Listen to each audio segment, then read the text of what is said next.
Attention passionate Philadelphia, EAGLES FANS. Latest news, something big is happening in the NFC East and it could change the game. We're talking about a direct impact on Philadelphia Eagles' path to another Super Bowl run, a power shift that could leave a division rival stumbling for years. We're bringing this to you firsthand.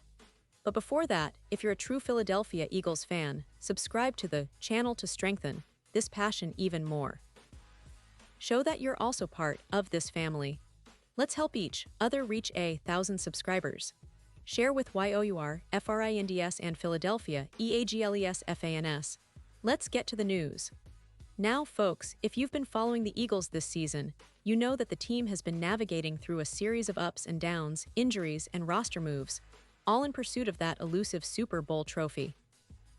And right now, there's a lot of buzz around the defensive backfield, especially at the cornerback position, which has been a focal point for Philly's defensive strategy.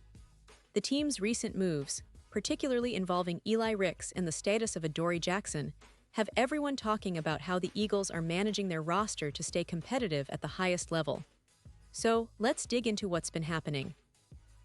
Heading into last Sunday's game against the Tampa Bay Buccaneers, the Eagles made an interesting move. They brought back Eli Ricks, signing him to the practice squad.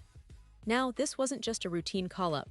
The Eagles did this as a strategic safeguard, knowing how fragile their depth at cornerback was. Adoree Jackson and Jakorian Bennett had been banged up, Jackson with a groin injury, and Bennett battling some unspecified injuries, both of them limited in practice. The team needed to keep their options open, especially with a key game against Tampa Bay looming. Ricks, who's a talented young cornerback with a lot of potential, was brought back to the practice squad as a way to keep him close, develop him, and be ready if needed. But here's the thing, despite the move, the Eagles didn't actually need to call Ricks up for that Tampa Bay game. They opted to go with Perry Nickerson, a veteran who's been around the league and could step in to back up Kelee Ringo. That move made sense at the time because the team was assessing their options and trying to keep the roster flexible. Still, the situation with Jackson and Bennett was fluid. Bennett was eventually placed on injured reserve, which meant he would be out for a while, and Jackson, who had been sidelined with that groin injury, was working hard to get back on the field. Now, it's worth noting that Jackson's recovery has been promising. He's been spotted working with defensive backs coach Christian Parker, putting in the effort to get back to full health. And that's big news for the Eagles because Jackson, when healthy, has been a key piece for their secondary. In Week 2 against Kansas City, he played well, limiting the Chiefs' passing game and showing why he's still a valuable veteran presence.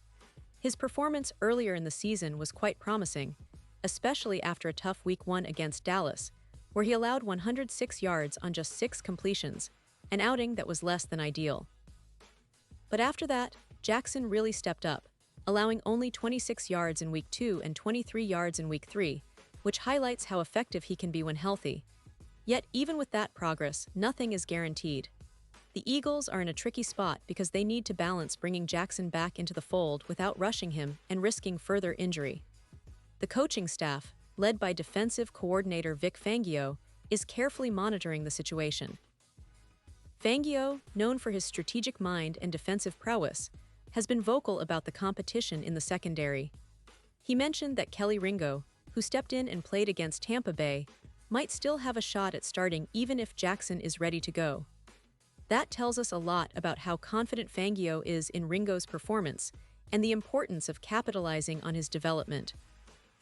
Ringo, in his recent start, held his own in pass coverage, but there were some concerns about his tackling, something that's always crucial in the NFL. He's still young and learning, but the coaching staff clearly sees potential in him, especially considering how well he played against Tampa Bay. The bigger test for him will be whether he can continue to improve in coverage and tackling, especially against more explosive offenses like Denver's upcoming opponent. Now, looking ahead, the Eagles are preparing for this crucial game against the Denver Broncos. It's a division game that could have huge implications for their playoff seeding and their confidence moving forward. The team is hopeful that Jackson will be able to return to full health by then, which would give them another veteran option to pair with Ringo and the rest of the secondary. The coaching staff's approach seems to be focused on getting their best players on the field, but they're also cautious not to rush anyone back too soon. This situation with the secondary highlights just how deep and versatile the Eagles have become this season. They've got a mix of youth and experience, and the coaching staff, especially Fangio, is leveraging that to build a resilient defense. The secondary has been a talking point all season long, especially considering the injuries and the need to develop young players like Ringo. And with Jackson working to regain his form, the Eagles are showing that they're serious about competing at the highest level, even when faced with adversity. Another interesting aspect of this roster management is the release of linebacker Antwan Powell-Ryland from the practice squad. Similar to Rick's, this move was part of the team's effort to optimize their roster and make room for players who could contribute more immediately. Powell-Ryland, who's been around the league and is now 30 years old, was a limited participant in practice before being released. Eagles are making strategic decisions, balancing between developing their young talent and relying on veterans when needed. All of this points to the bigger picture: the Eagles' relentless pursuit of excellence and their adaptability. They've faced injuries, they've had to shuffle players, but their core philosophy remains intact. Build a team that can contend week after week, game after game, towards that ultimate goal of reaching the Super Bowl. The secondary, in particular, has been a microcosm of this approach. Young guys like Ringo are getting valuable experience, and veterans like Jackson are fighting to get back on the field to provide stability. It's a chess match of roster moves, injuries, and strategic planning that only a team with strong coaching and a deep roster can navigate successfully. And speaking of coaching, Fangio's influence has been palpable this season. His defensive schemes are designed to maximize the talents of players like Ringo and Jackson, adapting to their strengths and addressing their weaknesses. His comments about Ringo potentially starting even when Jackson returns show a lot of confidence in the young corner. It's a testament to how the Eagles are not just trying to patch things up, but are strategically building a defense that can be flexible, aggressive, and smart. Fangio's experience and tactical mind are invaluable assets, especially in a division where offensive firepower can change the game in an instant. So, what's next for the Eagles? Well, the big question is whether Jackson will be ready for Sunday's game against Denver. If he can be a full participant in practice, that will be a huge boost for the team's confidence in the secondary. The coaching staff will be assessing his readiness, and the fans will be eagerly waiting to see if the veteran can return to his former form.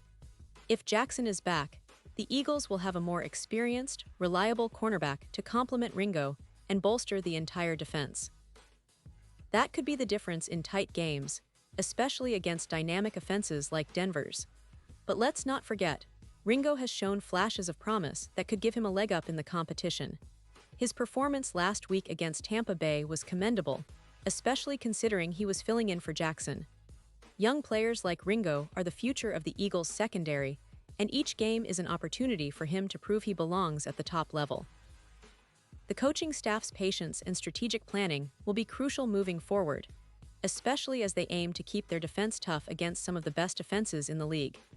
In conclusion, what we're witnessing is a team that's resilient, adaptable, and focused on maximizing its roster to stay competitive.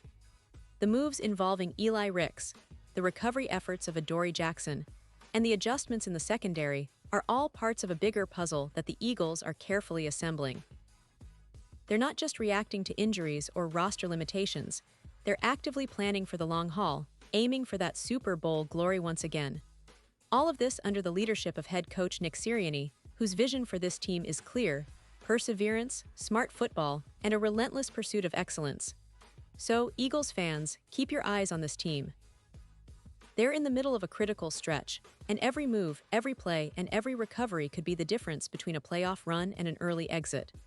The secondary is a key piece of that puzzle, and with Jackson working to get back and Ringo continuing to develop, the future looks promising. The division is tough, the competition fierce, but if the Eagles can stay healthy and sharp, they're still very much in the race. And now, Philadelphia Eagles fans, I want to hear from you. What's your take on this? Drop your thoughts in the comments below. Your opinion matters so much to us and to the Philadelphia Eagles. And don't forget, I'll be back soon with more updates, so stay tuned for the latest Philadelphia Eagles news.